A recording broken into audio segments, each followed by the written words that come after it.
Hello students, last time बेटा अपना common name system ये टॉपिक कंप्लीट हो चुका था। ठीक है, कॉमन नेम सिस्टम के अंदर में अपने प्रीफिक्स यूज किया था, नॉर्मल, आइसो, नियो। ठीक है ना, एग्जाम्पल थ्रू मैंने आपको कैसे लगाना है, कैसे यूज करना है वो बताया भी है।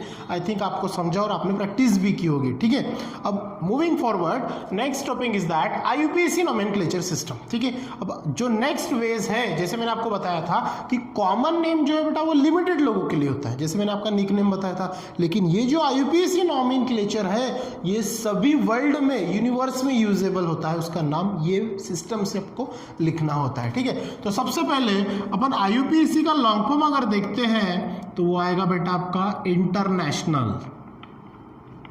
International union of pure and applied chemistry. ठीक है, तो ये जो है आईयूपीएसी नोमेनक्लेचर सिस्टम मतलब international union of pure and applied chemistry. कोई भी कार्बन कंपाउंड हो या फिर कोई भी कंपाउंड्स हो, उसको आपको अगर नाम देना है तो ये सिस्टम से आपको देना पड़ता है। ठीक है, अब इसके अंदर में मतलब अपन जो यूटिलाइजेशन करेंगे आईयूपीएसी नोमेनक्लेचर का, उसके पहले अपन थोड़ा सा और लुक कर लेते हैं कि भैया इसके अंदर में अपन ने पढ़ा क्या है।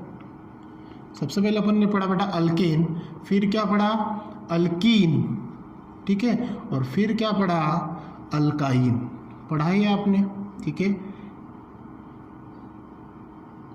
ये क्या है आपके तीनों के तीनों है बेटा हाइड्रोकार्बन्स। ठीक है, अगर अल्केन है तो अपन अल्केन से कैसे आइडेंटिफाई करते हैं अल्केन को? कार्बन कार्बन अगर प्रेजेंट सिंगल बॉन्ड है तो उसको अपन अल्केन बोलते हैं। कार्बन कार्बन के बीच में डबल बॉन्ड है तो उसे अल्कीन बोलते हैं, और कार्बन कार्बन के बीच में ट्रिपल बॉन्ड है तो उसे अल्काइन बोलते हैं। ये पढ़ चुके हैं अपन। साथ में उसका हम जनरल फार्मूला अगर देखें CnH2n+2, ये पढ़ चुके हैं CnH2n, और यहाँ पे CnH2n-2, ये सब अपना हो चुका है। ठीक है, अब जब अपन आईयूपीएसी नोमेनक्लेचर करते हैं तो उसमें बेटा सफिक्स और प्रीफिक्स दोनों यूज करना होता है। ठीक है, तो उसके लिए एक फॉर्मूला है, उसके लिए क्या बनता है उसका फॉर्मूला।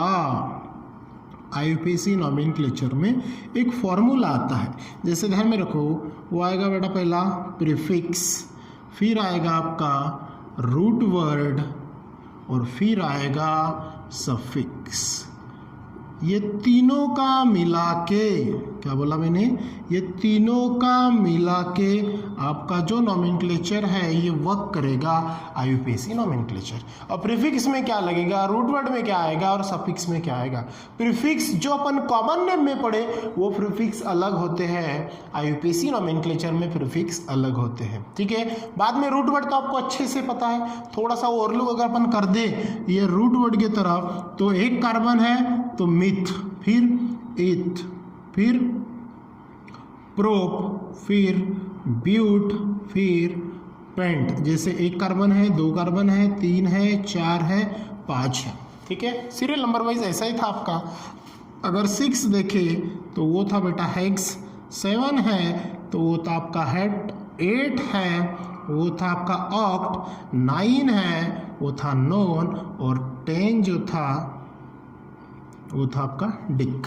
बराबर है, ये रूट वर्ड हो गए। ठीक है, अब ये रूट वर्ड के आगे कुछ लगेगा उसको बोलेंगे अपन प्रीफिक्स, पीछे कोई तो भी लगेगा उसको बोलते हैं सफिक्स। ठीक है, ये कैसे यूटिलाइजेशन होता है ये तो अपन देखेंगे एग्जांपल थ्रू, लेकिन इसके पहले आपको बेटा रूल पढ़ने होते हैं, रूल्स ऑफ आईयूपीएसी नोमेनक्लेचर। ठीक है, आईयूपीएसी नोमेनक्लेचर अच्छे से ये रूल समझ लो, उसके बाद में आप वो नोमेनक्लेचर जो है वो किस हिसाब से करना है वो समझ में आपको आ जाएगा। ठीक है, इसमें मैक्सिममली अपन 4 रूल्स यूज करते हैं। जैसा पहला रूल ध्यान में रखना, ठीक है, सिलेक्ट द लॉन्गेस्ट कंटिन्यूअस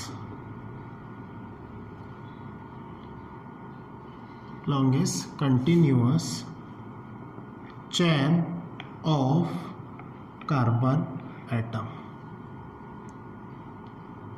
क्या बोला है मैंने? Select the longest continuous chain of carbon atom. ये पहला रूल ध्यान में रखना। ठीक है।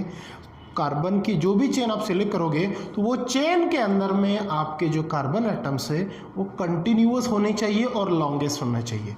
जैसे कि अगर मान के चलो फॉर एग्जांपल अगर मैं देखता हूँ तो इस प्रकार से ले लो, ठीक है, और ये एक चेन ले ली, ठीक है। अब यहाँ पे देखो अगर मैं स्ट्रेट चेन सिलेक्ट करता हूँ तो 1 2 3 4 5 6 कार्बन एटम आते हैं। अगर मैं ये वाली चेन सिलेक्ट करता हूँ तो इसमें 1 2 3 4 ही आते हैं। अगर ये वाली चेन सिलेक्ट करता हूँ इसमें 1 2 3 4 5 आते हैं।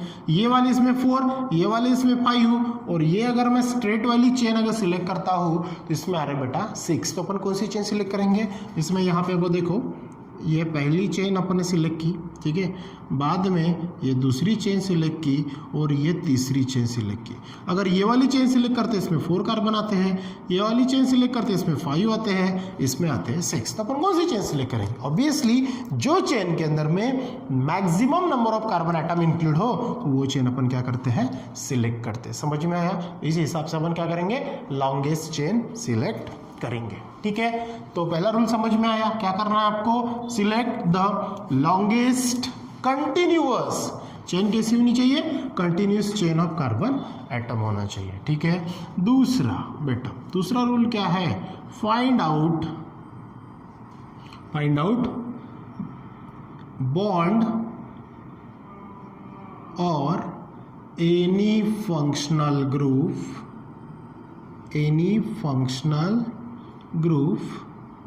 present or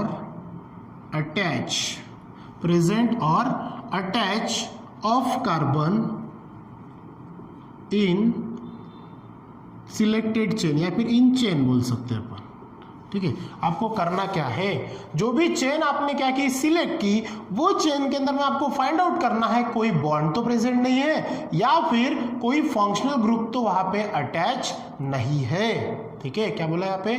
find out the bond और एनी फंक्शनल ग्रुप प्रेजेंट और attach of carbon in chain. मतलब जो भी चेन रहेगी उसके बीच में कार्बन के बीच में यहाँ पे डबल बॉन्ड रहेगा या फिर किसी कार्बन को कोई फंक्शनल ग्रुप तो अटैचमेंट नहीं है। ये आपको क्या करना पड़ेगा? सेकेंड टाइम फाइंड आउट करना पड़ेगा। उसके बाद में बेटा थर्ड रूल जो है क्या है? Numbering the carbon atom.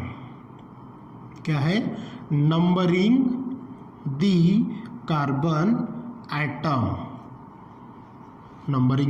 Atom which is nearer to the bond or functional group,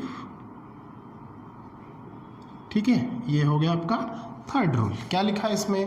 carbon atom, जो चेन आपने सिलेक्ट की है वो कार्बन एटम को क्या करना है बेटा? आपको नंबरिंग करना है। क्या करना है? नंबरिंग करना है। लेकिन अगर अपन मान के चलो कोई चेन अपन ने सिलेक्ट कर ली, ठीक है, कार्बन एटम की, ठीक है, और यहाँ पे मान के चलो कोई डबल बॉन्ड प्रेजेंट है, ठीक है, और क्या बोला है थर्ड रूल? नंबरिंग करना है आपको कार्बन एटम को कि जो साइड से आपको बॉन्ड या फिर फंक्शनल ग्रुप जो प्रेजेंट है वो नजदीक गिरे। अब ये चेन में अगर अपन ने सिलेक्ट की तो ये चेन में आपको क्या दिख रहा है? फॉर एग्जांपल के तौर पे बता रहा हूं मैं आपको, ये चेन में आपको सिर्फ और सिर्फ क्या दिख रहा है बेटा? डबल बॉन्ड दिख रहा है, ठीक है। अब आपको पता है कि चेन को अपन दो साइड से नंबरिंग कर सकते हैं, है ना। चेन को क्या कर सकते हैं अपन? दो साइड से नंबरिंग करेंगे। लेकिन एक चीज ध्यान में रखना, क्या लिखा आपने? Numbering the carbon atom which is nearer, ये वर्ड ध्यान में रखना, ठीक है। अपन नंबरिंग कहाँ से करेंगे? तो जो साइड से आपको बॉन्ड और फंक्शनल ग्रुप क्या करे बेटा? नजदीक गिरे। अपन चेन को दो साइड से नंबरिंग कर सकते हैं, एक तो ये साइड से या फिर ये साइड से। तो चलो ये साइड से नंबरिंग करते हैं, 1 2 3 4 5, और ये साइड से करेंगे तो 1 2 3 4 5, दोनों साइड से नंबरिंग किया। चलो ये साइड से अगर अपन नंबरिंग करते हैं तो डबल बॉन्ड कहाँ पे आता है? डबल बॉन्ड 2 और 3 कार्बन पे आता है। ये साइड से जाओ तो, ठीक है ना, ये साइड से जा रहे तो अपन 2 और 3 पे आ रहा है। अगर ये साइड से आए तो कहाँ पे आ रहा है? 3 और 4 में आ रहा है, ठीक है, ठीक है ना। ये साइड से जाओ तो 2 3 में, ये साइड से जाओ तो 3 4 में। तो इस समय में आपको नजदीक कहाँ से गिर रहा है? 2 3 या 3 4? आप ऑब्वियसली बोलोगे सर 2 3। अब 2 3 में भी कौन सा नंबर आपको लेना है? तो 2 3 में भी लेना है आपको लेस नंबर। कौन सा? 2। समझ में आए बात? जब अपन एग्जाम्पल के तौर पे देखेंगे तब आपको इजीली समझ में आ जाएगा। ठीक है, तो ये होगा। तो थर्ड रूल क्या बोलता है आपका? Numbering the carbon atom which is nearer to the bond और फंक्शनल ग्रुप। जो साइड से आपको नंबरिंग मतलब नजदीक गिरे वो साइड से उसको आपको क्या करना है? नंबरिंग है। जैसे ये साइड जो तो 2 3 पे आ रहा है, वो साइड जाओ 3 4, तो नजदीक कौन सा 2 3 या 3 4? यस 2 3 में भी अगर आपको उसकी पोजीशन लिखना है तो उसमें लेस नंबर आपको लेना पड़ता है। 2 3 में लेस नंबर कौन सा है? 2। अगर मान के चलो कोई दूसरे एग्जांपल में 3 4 पे आता तो इसका लेस नंबर क्या होता? 3 होता। ठीक है, मतलब कम नंबर को आपको प्रायोरिटी देनी है। तो ये समझ में आया? ये हो गया बेटा आपका थर्ड रूल। ठीक है, और एक लास्ट रूल होता है जो आपको ये रूट वर्ड आपको देखता है तो क्या करना है? Find out the parent name. क्या बोला है? Find out the parent name. Parent name मतलब आपको क्या करना है? नंबर ऑफ कार्बन्स मेजर करना है और नंबर ऑफ कार्बन से आपको पेरेंट नेम फाइंड आउट करना है। जैसे ये चेन में 5 कार्बन्स होंगे तो 5 कार्बन वाला पेरेंट नेम क्या होगा? आपका पेंट हो जाएगा। ठीक है ना, 6 रहे तो हेक्स। तो इस हिसाब से 4 रूल्स आपको अप्लाई करने हैं। कैसे कैसे रूल बताया मैंने आपको? सिलेक्ट, सबसे पहला रूल क्या बताया बेटा मैंने कि select the longest continuous chain of carbon atom. ठीक है, दूसरा रूल जो मैंने आपको बताया क्या बताया है? फाइंड आउट द बॉन्ड और any functional group present in the carbon chain. Third rule क्या बताया? नंबरिंग करना है जो साइड से आपको नजदीक गिरे। और फोर्थ रूल क्या बताया? Find out the parent name. तो आप ये रूल अच्छे से एक बार देखना। ठीक है, बाद में ये जो फॉर्मूला है प्रीफिक्स, रूट वर्ड और सफिक्स, इसके अंदर में क्या आता है ये भी मैं थोड़ा सा आपको थोड़ा डीप में बता दूंगा। और एग्जांपल्स के तौर पे ये 4 रूल्स का अप्लाई अपन कैसे करेंगे वो अपन देखेंगे बेटा नेक्स्ट वीडियोस में। सो आज के लिए आप ये IUPAC नोमेनक्लेचर क्या होता है आप ये रूट वर्ड याद कर लेना अच्छे से। बाद में ये 4 रूल्स अच्छे से समझ लेना ताकि अपन जो नेक्स्ट एग्जांपल इसके बाद में देखेंगे वो आपको फटाफट समझ में आए। पहले सिंपल एग्जांपल देखेंगे, सिंगल बॉन्ड वाले देखेंगे, फिर डबल बॉन्ड देखेंगे, फिर ट्रिपल बॉन्ड, फिर ये सिंगल होने के बाद में फिर अपन फंक्शनल ग्रुप वाले अप्लाई करेंगे ताकि आपको समझ में आ जाए। Got the point? सो आज के लिए बेटा इतना ही। Thank you.